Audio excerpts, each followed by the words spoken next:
You're listening to the Options Insider Radio Network, the home of the Options Podcast. For more quality options programs, visit theoptionsinsider.com or search for Options Insider Radio Network in your podcast provider of choice. Listeners can also access all of our programming through our mobile app available in the iTunes and Google Play stores. Select programs are also available via live stream at mixlr.com/options-insider.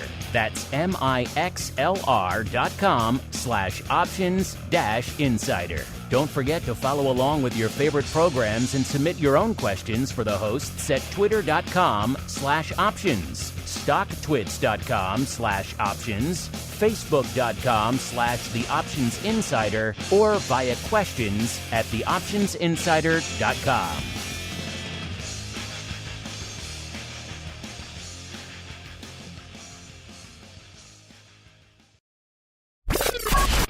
And now, it's time for the show that breaks down the options market from unusual activity alerts to market analysis, strategy overviews, listener questions, and much more. If it involves puts and calls, then our all-star panel will break it down. It's time to hit the Option Block with your host, Mark Longo from the Options Insider Media Group and co-hosts Uncle Mike TOSAW from St. Charles Wealth Management, Mark the Greasy Meatball Sebastian from OptionPit.com, Andrew the Rock Lobster GIOVINAZZI from OptionPit.com, and Henry the Flowmaster Schwartz from CBOE. The Option Block is brought to you by CBOE. When it comes to trading volatility, trust CBOE, the creator of the VIX Index, for in-depth and relevant information. CBOE's tools and services gives you up-to-date trade insights, analysis, and positions of VIX options and futures. No matter what kind of trader you are, there's plenty of useful information to take the guesswork out of creating your portfolio strategy and to help you make more educated moves in the market. Visit www.cboe.com/VIX today to learn more. And now, get ready to hit the Option Block.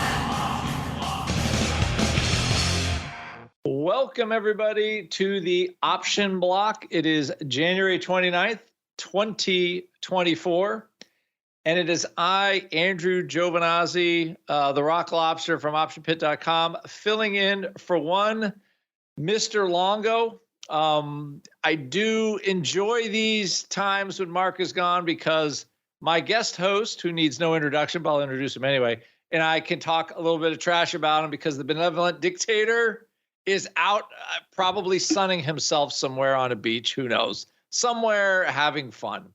But since I semi-invoked him, I will call him in now. It is Mr. Mike TOSAW, Uncle Mike, account exec extraordinaire at St. Charles Wealth Management. Mr. TOSAW, welcome to this here Option Block program. Always a pleasure to be here. And so, I mean, let's get right to it. You know what I heard Mark Longo is really doing? I heard that he is selling options so far out of the money, he's leveraging them, and he's getting only a penny for premium on them. You know what's funny? That the largest sin that we could think of for Longo is selling way out of the money penny options. You know what? I think I heard another one. I heard he's actually buying stock. He's buying options. He's buying call options on stocks that are priced at 50. And then at the same time, he buys the 55 calls for the same month. He's doing Texas stupid trades. So I think, and I guess we can't put it really by him if he's doing the Texas stupid trade, but now I hear a little birdie saying he is at some pro wrestling event, the Royal Rumble in Tampa. So he's just basically like, okay, I'm out of here. I'm going to let you guys, and he is on some sunny beach somewhere doing something. No doubt about it. At that pro wrestling event, you know what he's probably doing? He's probably finding ways to say bad things about the Ultimate Warrior. That's what I bet he's doing. So you know what? I never quite got into pro wrestling, I have to say. I know you guys love it, but let's just say I live vicariously through you and Longo on the pro wrestling thing. But I'm glad you're into it because you guys really know quite a lot more. You guys know more about pro wrestling than I know about options. So I thought I knew a lot about options, but it was nothing compared to your guys' encyclopedic knowledge of I don't know wrestling. whether I should be complimented or whether that's just a sad truth. Maybe it's a little of both. All right. Well, I guess since we got the intros over with, we've besmirched Longo somewhat. So I think that's mostly all the stuff we really need to do for that part of the show. So why don't we roll now into my favorite part, actually, or one of my favorite parts, is the trading block segment. It's time to break down the latest topics, trades, and trends in the world of options. It's time for the trading block. All right, everybody, welcome to the trading block. This is where we talk about markets, where they are, where we think they're going. Even Mr. TOSAW might give his famous 50% guarantee. It might be up or down. Who knows? Who knows what he'll come up with? But we do have some big events this week, and I want to hear Mike's thoughts on them. But right now, what we'll do is we'll start with just some stats. At the start here of the show, we have VIX is 1376. It's up 26 cents from our last show on Thursday. VVIX, that is the vol of vol, is back into the low 80s, 83.51. VXX, the reliably crappy product, is 1460. It's down 15 cents from our last show. UVXY, 764, down 6 cents from our last show. So that's getting ready to split again. SVIX, Mr. Rhodes' favorite vehicle, is 39.40, up 15 cents from last show.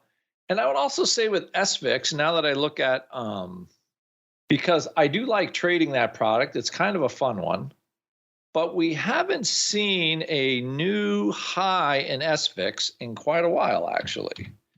If one were looking, I think the last high over the last 30 days in there was, just recently, 41.13. So since last week, and that was the 24th, we haven't had a new low in the volatility future space.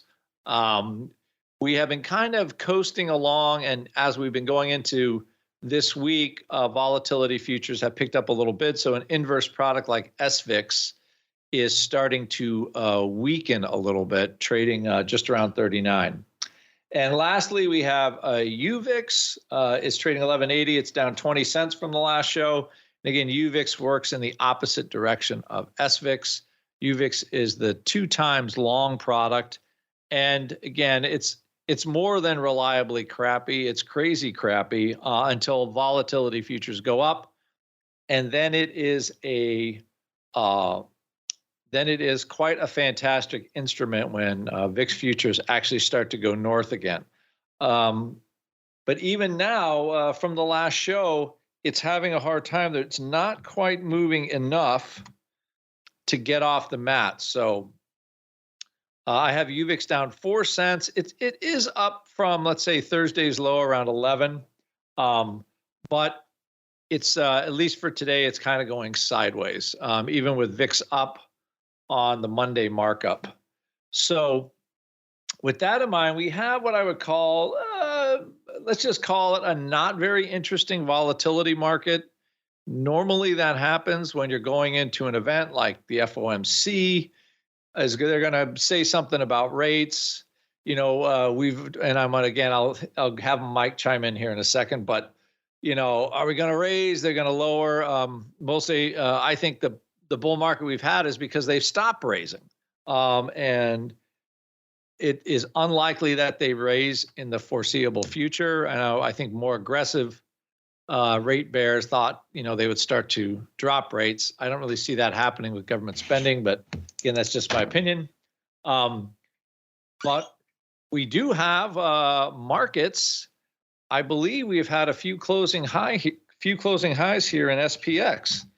And going into this announcement, that is you can only say, hey, all-time highs are all-time highs. But once I say all-time high, I do have to invoke Mr. TOSAW because, he does have the most the most famous SPX saying of all time.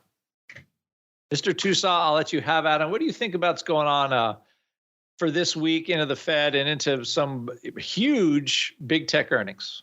Well, I think interesting is definitely the key word right now. There's a lot to watch at this point. I mean, unfortunately, I can't say my statement today because we're not at we're below 49.06 or whatever it was for the all-time high.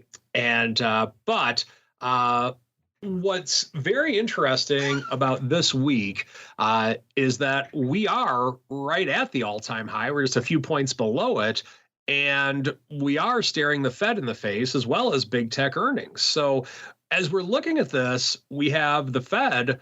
What are they going to do? Are they good? I'd be shocked if they raised rates. I really don't see that happening. My belief is that they're going to pause and just say some buzzwords like they're going to remain data dependent or something like that. And then on CNBC, Rick Santelli will argue with everybody, and it'll just be a normal Fed day for the most part.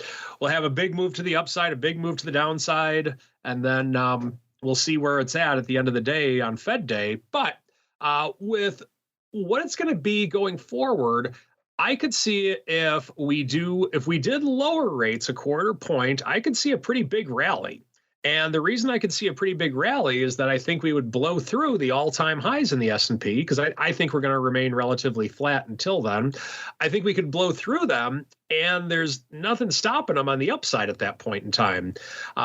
If we get that, if we get some type of a rate cut, or if we get some type of dovish sentiment from the Fed meeting, whatever the case may be, we might get to 5,000 relatively quickly, and not necessarily the same day, but we could have a shot at getting there in the S&P in the next week or two if we get some type of dovishness in some way, shape, or form.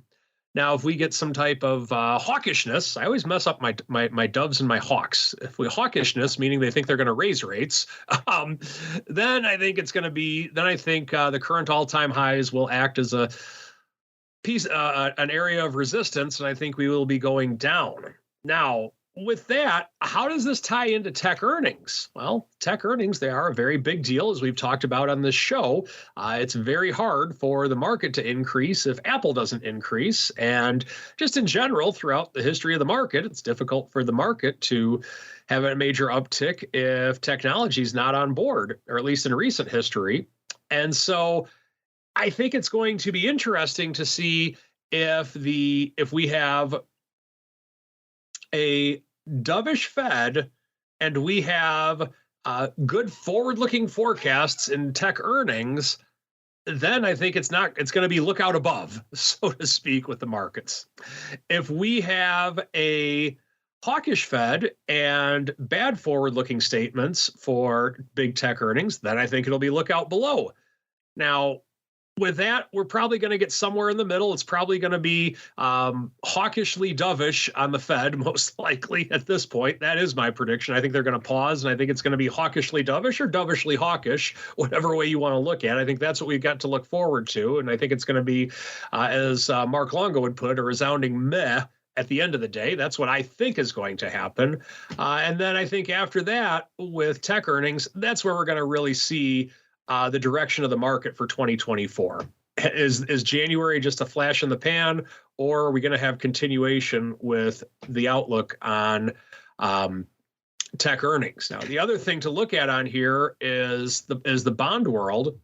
And in looking at the bonds, we haven't really had a ton of movement so far in 2024 with the bonds themselves. They're down slightly in terms of the price itself, but really not a whole lot over the course of the first month of the year. So I think that the bonds are relatively, or rather Fed dependent right now, just seeing what direction the Fed is going to go before anyone wants to actually get off the wall and get on the dance floor. So that's what I'm seeing right now in the markets. That's quite a smorgasbord of things. I agree with you on the pretty much all that. I don't see how they lower rates this cycle. they have raised rates high enough now that the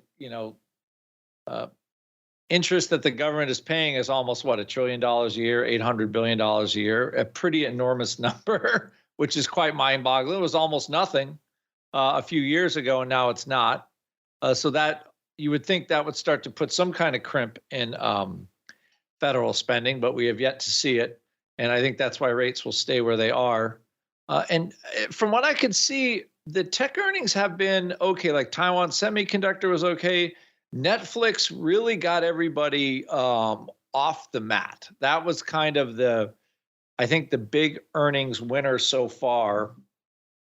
We're waiting for AMD, Google, Microsoft, Apple this week. And to be honest, a lot of those earnings this year in, let's say, 2023, they were just okay. I don't recall a lot of revenue growth, a lot of earnings expansion. It was just kind of like okay. But it was enough to keep those stocks powering because everybody was looking for a recession or slowdown, and they were, somehow maintaining revenue. And I guess that was enough to bid their multiple up. And then, of course, you have the magic AI. You just have to say AI, and stocks do take off. Like IBM. IBM almost traded, I believe, almost broke 200, and is trading very near multi-year highs right now. So of course IBM, it's definitely a 5-year high for IBM. So it's trading, got very close to 200. It's since pulled back. But, they played the AI card, had good earnings. And so for the most part, SMCI, that stock was up, 30%. So, some of these stocks have, at least from an expectation point of view, have been delivering. Investors are still bidding them up. I think there might be a little FOMO there, where, if you just basically sat on your hands in 2023, now what do you do? Right now, what stocks do you buy? Personally, I think the oil stocks still look kind of cheap. Biotech, a lot of biotech still looks relatively inexpensive. The Russell is basically unchanged for 2023. So there are, stocks that are outside of AI really are kind of flattish to down since then. But it's hard. If you want growth, you need something with AI exposure in your portfolio. S&P 500 has those stocks, and that's why SPX is still rolling till the all-time highs. But I think this week has, I think we have 5,000 potential in 2 weeks. So over the last, I think in 2023 was these FOMC meetings, these rate release meetings had a lot of large market moving impact. Not necessarily the same day. There's usually kind of that up and down move of the day, like you talked about, where it was kind of ended up being a meh. But then I think over the last six releases we've had, within 3 days of the Fed saying whatever they were going to say, we had a 10 to 15 point move in SPY or 100 to 150 point move in SPX, which were relatively large moves, especially considering what the straddle costs. So if you were looking at that as what is the market telling us now, for instance, so in SPX, if I'm looking at the Feb 09, which would be 2 weeks after earnings, they're pricing that straddle at $80, which is about not quite 2%, about 1.75% for the S&P 500. So I think those are relatively inexpensive, given how we've moved over the last few cycles. And one thing, after the Fed says what they're going to say, that kind of is a lock for rates, or at least the rate expectation. I'm curious what you think about this, Mike, too, is like once the Fed says what they're going to say, they're really, and then you have these guys that they kind of pop off now and then, kind of sending the market up or down in the meantime. But it does set the rate policy and the rate expectation, relatively solidly now for the next month or 6 weeks when the next announcement is. And I'm curious if you think the market will find, again, I think VIX will be lower. It will trade probably lows of the year if there's any kind of, if it's basically goes as expected. But do you think once the Fed says something that does set an expectation for the market, for the next month, 6 weeks, until the Fed gets around to saying something else, now that we're in a stock market dominated by Fedland? I think it does, because I mean, if they're even the least bit dovish, then I think the market's going to go bonkers. And if we just have, not the least bit, I think if we have the combination of dovishness along with a good tech earning forward outlook, not necessarily the earnings themselves, I think we're going to go bonkers. And I think with the expectation of it being dovish, let's say, I think that will be the expectation. And very seldom do you get a reversal in there to where Powell's going to come out and say, no, April Fools, we didn't do it or whatever. And that's not really what we meant. You get those now and then, because I remember there was one time to where, it was like 10, 12 years ago. No, gosh, it was like maybe 15 years ago. Maria Bartiromo, that's how long ago it was. Maria Bartiromo had said something on CNBC saying, I was talking to Chairman Greenspan. He said that what he said, he didn't really mean that he was going to be this much of something. And then the market just shifted instantly.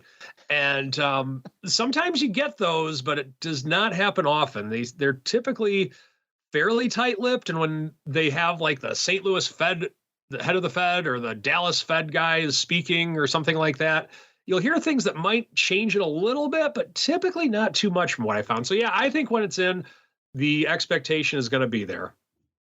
I agree with you, and it will set the tone. And we're also, I mean, you know how the market works on a psychological level. We are tantalizingly close to 5,000 SPX. I mean, and I can not very long ago we were 4,100. So it's almost too close not to get there just for a giggle. But anyway, let's look at some volume now. The most active indices, VIX, not doing a whole lot, only 190,000 contracts as of midday. And the reason why, I think everybody's placed their bets already. There isn't a whole lot of expectation to change in VIX between now and Wednesday. Now, Wednesday, Thursday, Fridays, that could be different. But there's not a lot of active trading right now. SPY is about normal. Usually it trades around 8 million contracts a day, trading around 3.5 million. So again, I think people are placing their bets there. SPX is a little light at 1.14 million. Average daily volume, about 3.2 million. So again, midday, not doing huge numbers quite yet. IWM, which I believe is just calling it the redheaded stepchild of the major indexes. Hey. Oh, sorry, I forgot. Actually, I'm not a stepchild, so I really can't complain, but that's okay. Is trading about 455,000 contracts. Average daily volume is 1.3. So again, light. I think people have placed their bets again. And then the Q is trading 1.5 million contracts, average daily volume 3.5. So it is, again, it's a light volume day and when we kind of expect a light volume. I probably would see a little bit of a pickup tomorrow. The traders are waiting. They don't really losing much by waiting a day to do what they want to do. So, but now let's look at some, I would just say the most active equity options as of midday. Number 10 on the list, Intel. And I'm about I'm actually on my own Intel shares. I'm back to up money on them. I've ridden them up, down, all the way sideways. And I don't know. I think I'm going to reduce more and look for something else. It's just, I think there's just other chip companies that are better, to be quite honest. But 218,000 contracts. ADV is around 247. So it is definitely trading. and it's off from around $49. So the earnings were not kind to Intel. That's another kind of bellwether chip that I found interesting. LCID and RIVN, apparently, everybody's in love with electric cars again. So you're having a couple pops there. You've got 166,000 contracts and 211,000 contracts in RIVN. So both of those are doing more than the ADV. I don't know if that's because they think that those cars are going to take over from Tesla.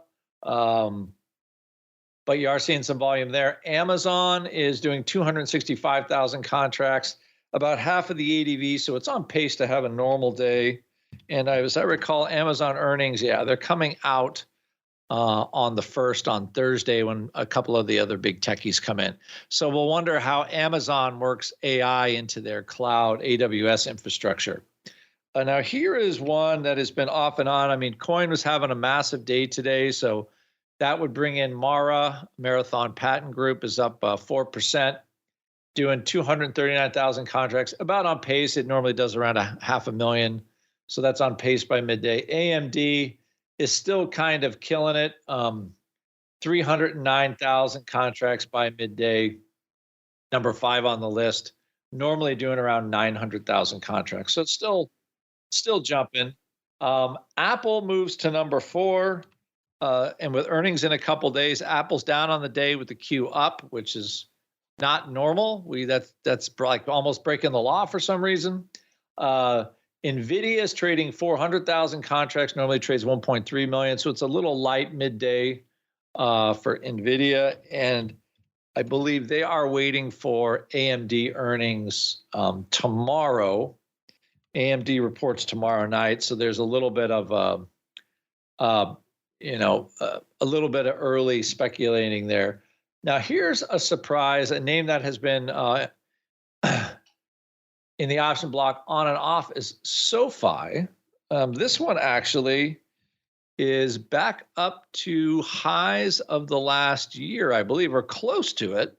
Yeah, so the last year, SoFi has been as high as, it's about it traded around 11 and change. SoFi, they like the earnings, probably getting closer to profitability. I'm seeing that the company, at least by the data provided by LiveVol, it looks like they're turning a profitable quarter. I have to get more info on that, but post earnings, 1.15 million contracts. So the people's like SoFi.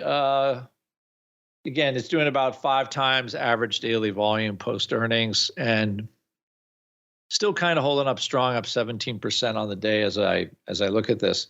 And then last but not least, or last is first, is of course Tesla bouncing back from the sadness of its earnings. I think we dropped from 220 to 180, and 220 to 180 in about 6 trading days.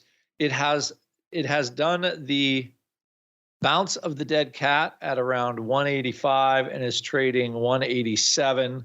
I think it traded maybe as low as, I'm looking here on my screen, around like 181, something there. It's only trading 1.5 million contracts on a 2.18 average daily volume. So midday, I think people are pouring in.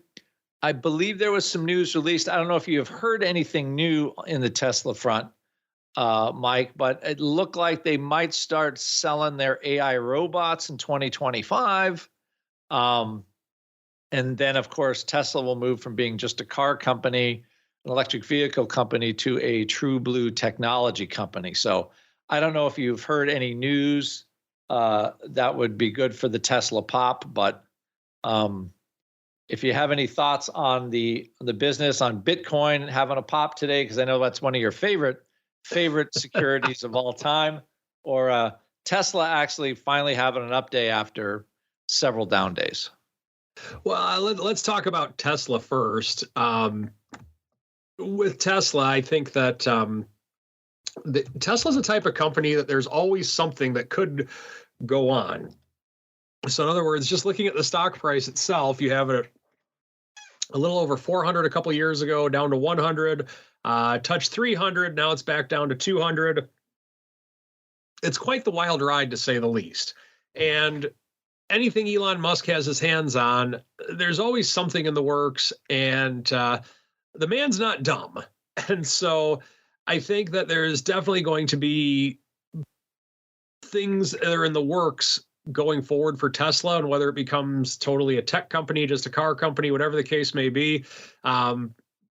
Let's just face it, 10 years from now, it's very likely we're not going to be driving anymore. We're just going to be sitting in our Teslas watching the steering wheel turn in a lot of ways. So anything like that, that's a world-changing stock. And what we did in the early days of this show is Apple was very much a world-changing stock like 10, 15 years ago, in that who the heck ever heard of this iPod? You can just listen to all your music on it. You can play games on it. Wow, that's really cool. And then all of a sudden the iPhone came out, and that really changed the world. And Apple did that and a bunch of other things with which they did too. Now, they're still a great company, of course, but they're not world-changing anymore because they haven't changed the world in a while. They've set the standard too doggone high. Tesla has the potential to be another Apple type of company. And you never know what's going to happen with Tesla. Now, in terms of Bitcoin, I guess as a short-term trade, it's fine if you're bullish or bearish, but as a long-term investment, I would like to refer to my website, bitcoinreallysucks.com. It is still for sale, by the way, so check it out in the domain area. Yeah, I did see Bitcoin pop maybe on the global, that unpleasantness in Iraq. I guess some service members sadly were killed. Now, of course, the left and the right throwing arrows at each other. So Bitcoin maybe popped on the global unrest, and all the stocks related, like coin was up like 7-8% today at one point. You had a little bit of movement there. So, I mean, you've got again, on a quiet day, waiting for the Fed. We're now 4,900 SPX as our show happens. So I would say overall the volume in the bigger volume, top 10 volume is, I would say normal, if a little light, and that's not too surprising. Here's a list though of some earnings coming up and that's why this is kind of it's just a huge week. So Tuesday we have AMD, Pfizer, GM, UPS, JetBlue, Marathon Oil. So how the oils are doing as oil prices started to fade in 2023 somewhat. Microsoft, Google, Starbucks, Electronic Arts, and Match. Like Tuesday is going to set the tone, I believe, for the week. If you're seeing decent numbers out of those stocks, like I'm kind of leaning a little long via strangle, of course, but I am leaning a little long. So if those are good, I'm going to try my hardest to hold on to those long upside contracts as much as possible. Wednesday, Boeing, Philips, MasterCard, Qualcomm. Those are, I would say, more Main Street style. I believe Square has already, or Visa already announced, or Amex already announced, and they were up like 7-8% or something like that. So the credit card companies are showing, decent spending. Thursday we have Peloton, maybe getting back from the dead, maybe turning a profit finally. Who knows? It's been a while.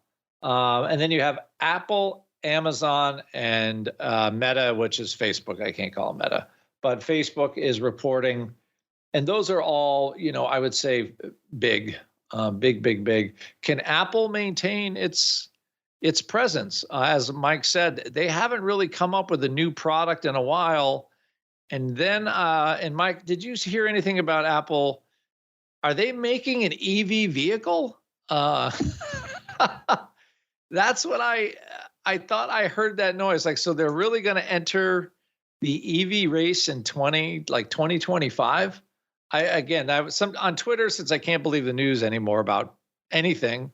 I'm curious if you heard anything on Apple entering, finally throwing their hat in the car ring. I have not, actually, but that would not, I know that there's been a lot of talk about that for years, but it wouldn't surprise me. And I think if there's any company that could throw their hat in the ring and have success with something like that, I do believe it's Apple.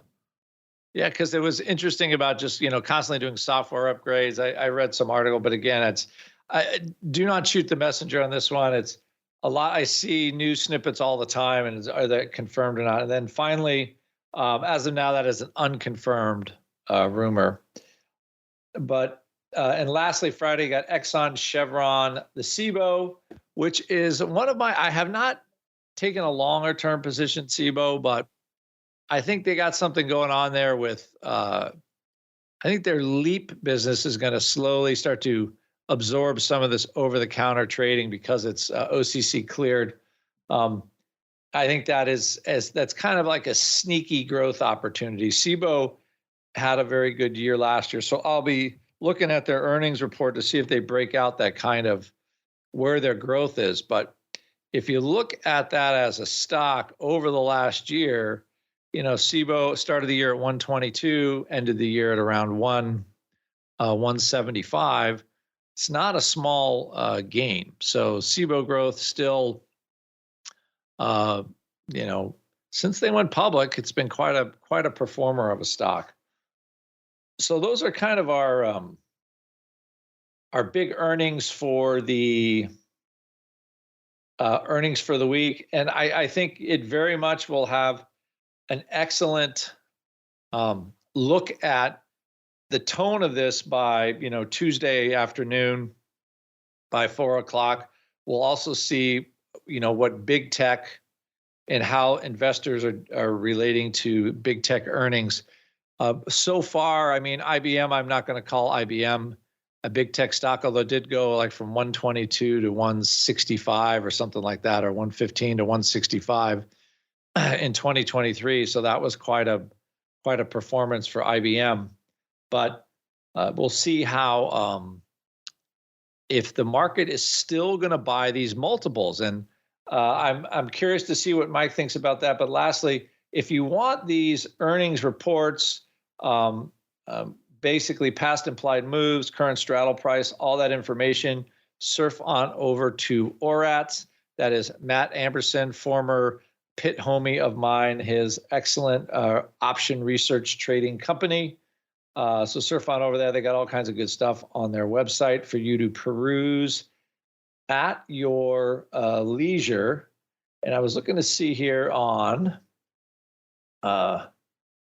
if we had any real numbers yet. But for the most part, I would just say anecdotally, and what do you, Mike, I'm just curious on your thoughts.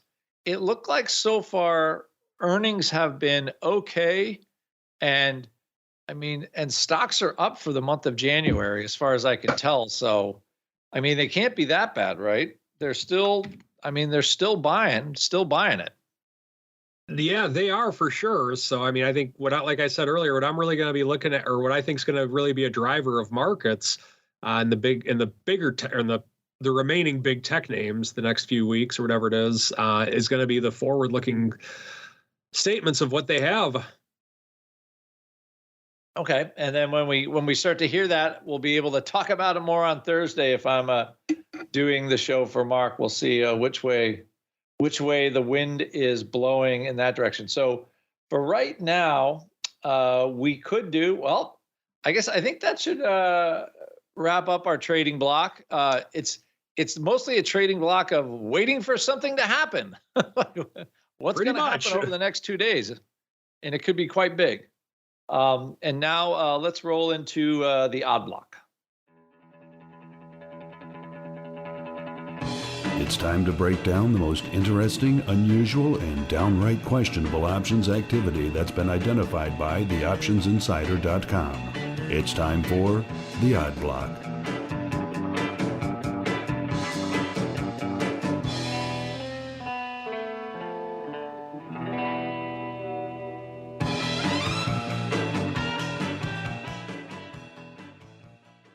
All right, everybody, welcome to the odd block. This is where we look at the down, the dirty, the strange, and the odd option volume. Although it is, I have to say, not as much fun without Mr. Longo, because he and I do enjoy these oddball option trades when they popped up. But he does have a couple of trades here that we can review.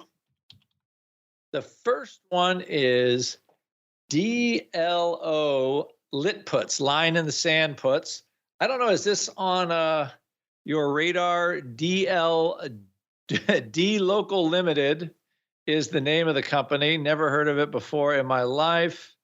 It is based in Montevideo. What is that? Is that Chile or Argentina? I think it's Chile, right? I'm just trying to think of where my South American geography is a little sketchy. Uruguay. There we go. Uruguay-based company, enabling global merchants to connect with emerging market users. So somebody on October the 9th wrote some October 17 puts for 22 cents. They sold 10,903 of them. And lo and behold, the stock closed 1802 on expiration. Looks like they were still open, and the trader looks like they pocketed $245,000 on this trade. The running joke here is always enough to pay for your girlfriend's Ferrari. However, it is amazing that all these line in the sand puts, the premiums do come out to somewhere between $200,000 and $300,000 when they actually write the put. So there's a reason why we have that joke, is because whoever does this seems to aim for the same type of trade every single time, and has the ability to take 1 million shares of stock at a pop if they get put. So that is a standard here, the line in the sand put, and the track record of the line in the sand put seller is quite good. They really know what puts that they want to sell. A next one here is we have CPRT, which is a Copart. This is another trade we're paying off from 9/11. CPRT. A customer bought 2,000 of the October 45 calls. They paid $1.38. And as of earnings, by the time expiration rolled around, the stock was trading $43.69. So their 2,000 calls that they paid $1.38 for most likely went out worthless. This is a tale of sadness and woe. I mean, it was very close to the strike, but not quite enough, and they dropped $276,000 on these calls. Now, what I would say from a paper point of view is, I saw last week looking at, of all things, CarMax. Not CarMax, Carvana. CVNA. I just got to pull this up. So there was a lot of active paper buying calls on Friday, buying out of the money calls. And today the stock is up $2. So I think they were bidding up to like the 45s, I believe. I'm looking at my snapshot here. But I don't know what they're buying in Carvana, to be quite honest. But they were bidding them up all the way up to the Feb Ordinary 42.5. So about 2,400 for $3.16. All trading on the Philly. And then today, when I look at it, Carvana's up $2. And let me see, those calls are now trading for $4. So we have winner chicken dinner on about a 50 delta call. It is now a 60 delta call. So that call buyer did very well. So I saw some, again, interesting paper in there. It was a little surprising. One thing that was interesting, because I'm in the market for a used car, and I've been watching used car prices drop like crazy recently. So I'm just looking at a Honda Passport to get around, and I'm seeing, like, over the last 4 months, maybe 4 or 5 months, prices have dropped like $4,000 or $5,000. So again, that's an anecdotal thing. So I don't know if that's good for the inventory these places are holding, or maybe lower car prices will bring used car buyers back. I don't know which will come first. you have anything to add on the used car market there, Mr. TOSAW? I got a 17-year-old son and a 15-year-old daughter, and I thought we got a pretty good deal on my son's 2010 Toyota Camry. But when I see the insurance bill, it makes me cry. So that's my world right now for used cars. And I got another one coming up in a year. So that is, oh, geez. I think I'm on my way to that. As I recall too, I have we had a car that was going to give to our kids to take to school, but it did not end well for that car. So that's why we're buying another one. But that's kind of where things are. I think, yes, insurance premiums, I think auto insurance premiums have gone up as well, like everything else recently. So now here is one more line in the sand put for SATs. This is the EchoStar combination with Dish, I believe. This is the combined company. And it does look like somebody is pulling the line in the sand. Now, this is a stub SATs 1.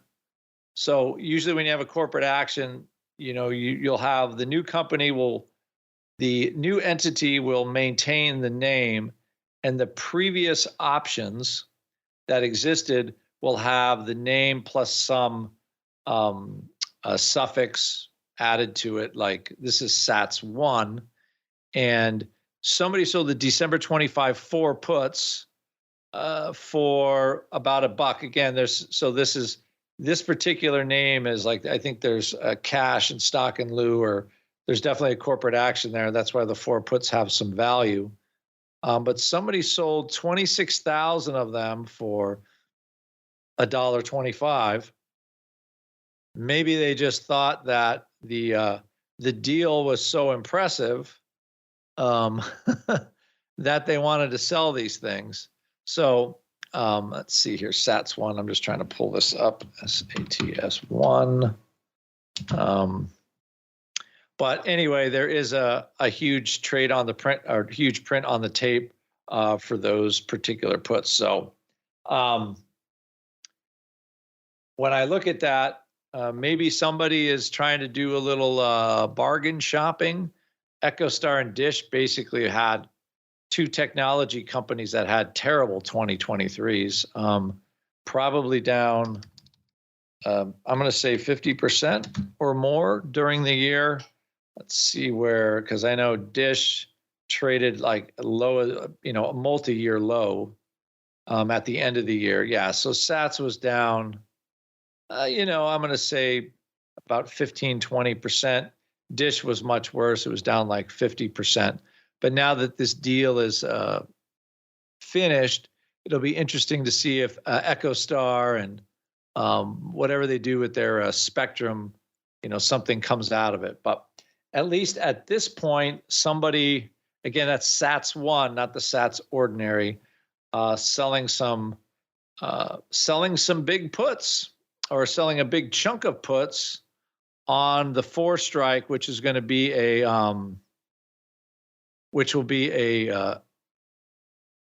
corporate action. So and when you get this information, it's not just they're selling the 4 puts in there, it's a corporate action on the 4 strike.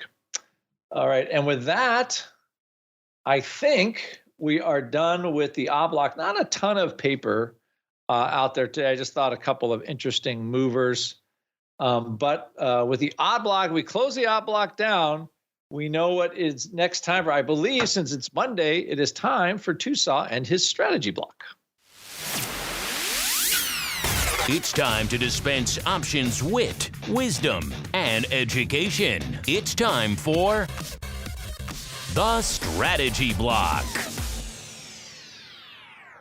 All right, welcome everybody to the strategy block. This is where I stop talking. I don't talk at all, actually.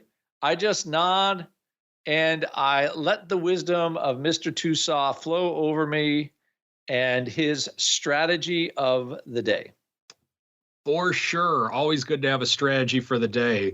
What I want to go over today, as much as I'd like to spend the whole strategy block just saying mean things about Mark Longo. I can't. But on a serious note, I want to go over bond mechanics for today and how they work and why they're important and how they're going to be affected by how the Fed is going to affect bonds for better or for worse. And just what does all this mean? Because it's pretty easy to understand a stock. You buy a stock, you have a share of ownership in the company. If there's more buyers than sellers, you make money. If there's more sellers than buyers, you lose money. And if it's a good company, typically there's more buyers than sellers over time. And if it's a bad company, typically there's more sellers than buyers over time. And so it's fairly simple when you look at it that way. But in the bond world, what the heck does all this mean? Well, first off, there's three different areas with which a bond can exist. You can have typically. There's also, I shouldn't say, there's three general areas a bond can exist. You have a corporate bond, which is, let's say, Tesla sells bonds, Apple has bonds. You have municipal bonds that are bonds from municipalities, cities, or local municipalities in some way, shape, or form. So let's say that Hoboken, New Jersey wants to build a bridge, so they issue bonds. And then you have government bonds, not to be confused with municipal bonds. U.S. government bonds are bonds issued by the federal government. And all a bond is a loan. So if you need a loan and you're either a corporation, you're a municipality, or you're the federal government, you issue these bonds, and that's how you get a loan. Now, within that bond, the federal government, the municipality, or the corporation has to pay interest on that loan. And typically the way with which it'll work is you'll get a bond issued. Let's say it's a corporate bond with a term of 2 years and an interest rate of 5%. Now, in terms of if we want to get into all the terms like coupon, yield to maturity, yield to this, that, and the other, not going there today, trying to keep it at a general level for today. But let's say that the duration of the bond is 2 years and it's 5%. Typically, bonds are priced in $1,000 increments.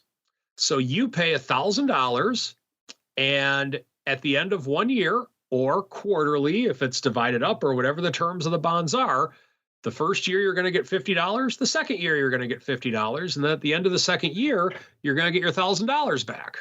And that's how a bond works in a nutshell. Now, bonds can have shorter terms like 2 years. They can have longer terms like 30 years.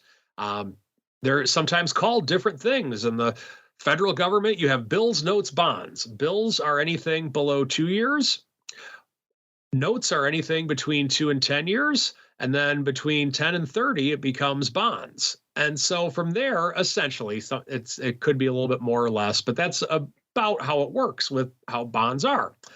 And the way with which you'll have it set up is that, let's say I got my 2-year bond, and all of a sudden the Federal Reserve raises interest rates. Well, if that same corporation wants to issue bonds again, they're not going to be able to do it for $1,000 and pay $50 a year because the Fed raised interest rates. And because of that, there's a more competitive landscape for the bonds. So now, if you're 1 year into your 2-year bond, that same corporation is going to say, you know what, we still need to issue more bonds. So I'm going to issue another 2-year bond, and now we're going to pay 5.25%. And so if that's the case, who on earth would want to buy your bond that pays 5% when they can get the exact same thing for 5.25%? Nobody, that's who, unless you offer a little bit of a discount on your bond. Now, if you don't want to get rid of your bond, you want to wait until the end of the term in 2 years when the bond matures, that's fine. Everything will work the same way with which I said. If the interest rate never changes on that bond, then you can sell it for $1,000 at any time, just like I said. But if interest rates go higher, then the value of that 5% bond is going to go lower because no one's going to want to buy it for $1,000 and they can get the exact same thing paying 5.25%. So the value of your bond is going to go from $1,000 down to, and I'm just totally making up a number here, $970. Now, if you hold it till maturity, yeah, then you're still going to get your $1,000. But if you want to sell it midterm, then you're not going to get it because the value of your bond went down because the interest rates went higher. Now, on the flip side, let's say the Fed lowers interest rates. If the Fed lowers interest rates, then the value of your bond goes up because there's nothing that's going to be out there paying $50 for $1,000 anymore, because of the fact that now the corporation only has to offer bonds at 4.75. So if interest rates go lower, the bond values go higher. If interest rates go higher, bond values go lower. Now, it's a very oversimplified example of what I'm saying here, but it's something that's very important to have an understanding of, because what happened roughly a year ago with all of the regional banks is that they had a lot of longer term bonds. They leveraged them, meaning they borrowed money to buy these bonds. And then when interest rates went higher, the bond values were lower and they were forced to sell them at lower levels. And that caused a whole lot of problems until the government bailed them out, but that's another story. So when looking at bonds and how they work, they're very important, whether you're a stock trader, a bond trader, an option trader, or a futures trader, because they can affect other things. If we now have a massive interest rate cut, then money's cheaper. Corporations can borrow more money and they can build more widgets. And if interest rates are higher, then the opposite is true. So it's a complicated world at times, but the point I want to make for today is keep your eyes on bonds and have an understanding as to how they work, because they affect you in ways you may or may not think they do. And that is the strategy block. Last one for January. That was very nicely done. Why, thank you. Nicely done, Mr. TOSAW. Thank you, sir. Well, if that is the end of the strategy block, that can only mean that brings us to the mail block. It's time to take your seat on the All-Star panel as we read your emails, tweets, Facebook messages, website comments, and much more. It's time for the mail block. All right, everybody. Now here is the mail block. It will this time. We will talk about the this week's poll question. I will put this to TOSAW, and then we will pay off last week's poll question. So this week, again, since my audience is Mr. TOSAW, and we have no Mr. Longo. I haven't even really done a good job of besmirching him or causing him umbrage, except he's just laying in Florida looking at some wrestling extravaganza. Why does that surprise anybody? It surprises nobody. Anyway, so the question of the week is, so VIX has been below 15 since November. How will it impact your options trading if this volatility regime persists for an extended period? Now, will you do less credit or income trades? Will you do more debit or long premium trades? Do you have an other? Or you're saying, no impact, I am immune to VIX. So, Mr. TOSAW, this extended period of low volatility, are you doing less credit income trades, more debit trades? Do you have an other? Or are you Superman and the VIX does not impact you at all? I don't know if I'd want to say I'm Superman, but I don't know if the VIX directly impacts me at all. It definitely indirectly affects me in some way, shape, or form. And I think throughout this time, there's always stocks with premium out there. And where it would affect me in the covered call world or in selling call spreads against the stock world, my other is that I will look for stocks with suitable premium if I cannot find some in the usual places. Oh, okay. I like that. So you are volatility sensitive. So you have to go hither and yon to find something else. I typically look for lower vol boring stocks, but if I have to get a little more exciting, we will. Now, what do you think the audience is going to say? I think they're going to say that. I think they're going to say that they're Superman. I really believe that. There you're going with other. So that will be a rich vein for Longo to mine on the next episode. Going full Superman. To me, I think bull markets like long options. That's your best risk reward, best payout. So from a trading point of view, I think the more debit, long premium trades work better. So that's where I will hang my hat on that one. I think the public personally is going to do less credit income trades. That would be my guess. Okay, we're almost coming to the end of it here. And the question of the week, just to pay this off, what is your preferred way to trade the broad market vol? 42% said plain old SPX and SPY options, which I believe, Mr. TOSAW, you were in that camp, although I don't want to put words in your mouth. But I am in that camp. Yep. Now, here's one question from Taylor T. We got 20 seconds. What product do you wish you had more options volume or liquidity? Is there anything that you thought it would really help the market if there was better liquidity in it? I would like to bring back the 10 share, the mini options, because I just have a lot of people to where I have an extra $4,000 here within the portfolio or this, that, and the other. I wish they'd come back, and I'd be willing to pay for them if there was liquidity in them. So I know I'm probably not in the majority on that, but I would like that. Ah, nice. I would like to see more liquidity in the new genre of vol products, personally. So those are the two places that we would like to see stuff. Okay, now with that, the mail block is done. It is now time for Around the Block.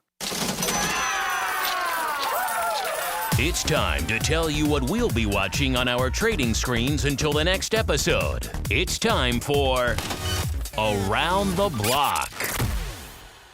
All right, everybody, this is Around the Block. This is where we see what's on our radar for the rest of the week. Although Mike and I already covered this, we know what Longo's doing. He's just getting some sun and watching wrestling. He's just messing around. So for us people that actually have to work for a living, what are you looking at here, Mr. TOSAW, going into Thursday's show?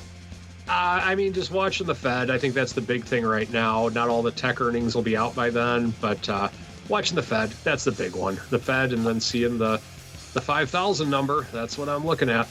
I agree. I'm looking at the exact same thing. And I think people are going to suspend disbelief with tech numbers again and keep taking it up. So I don't see anything to change my mind all that. So, also, and lastly, if they like what you're saying, if they like your strategy block, where do they find Mr. TOSAW out in the wild? A couple places. You can follow me on Twitter at Mike TOSAW. Or check out my website, stcharleswealth.com. Wow. Okay. I should have sent somebody to you, by the way. Hopefully he contacted you. And with that, and for me, you can find Andrew at optionpit.com. All my products are there. They're trading. We're having a good start to the year. And hopefully we do as good as last year and the year before. That would be great. And with that, I guess for Mr. Longo in absentia, my guest co-host, Mr. TOSAW, and myself, Andrew from OptionPit.com, the Rock Lobster, we bid you all adieu. And as Longo would say, stay safe out there, everybody. You're listening to the Options Insider Radio Network, the home of the Options Podcast. For more quality options programs, visit theoptionsinsider.com or search for Options Insider Radio Network in your podcast provider of choice. Listeners can also access all of our programming through our mobile app available in the iTunes and Google Play stores. Select programs are also available via live stream at mixlr.com/options-insider. That's mixlr.com/options-insider. Don't forget to follow along with your favorite programs and submit your own questions for the hosts at twitter.com/options, stocktwits.com/options, facebook.com/theoptionsinsider, or via questions at theoptionsinsider.com.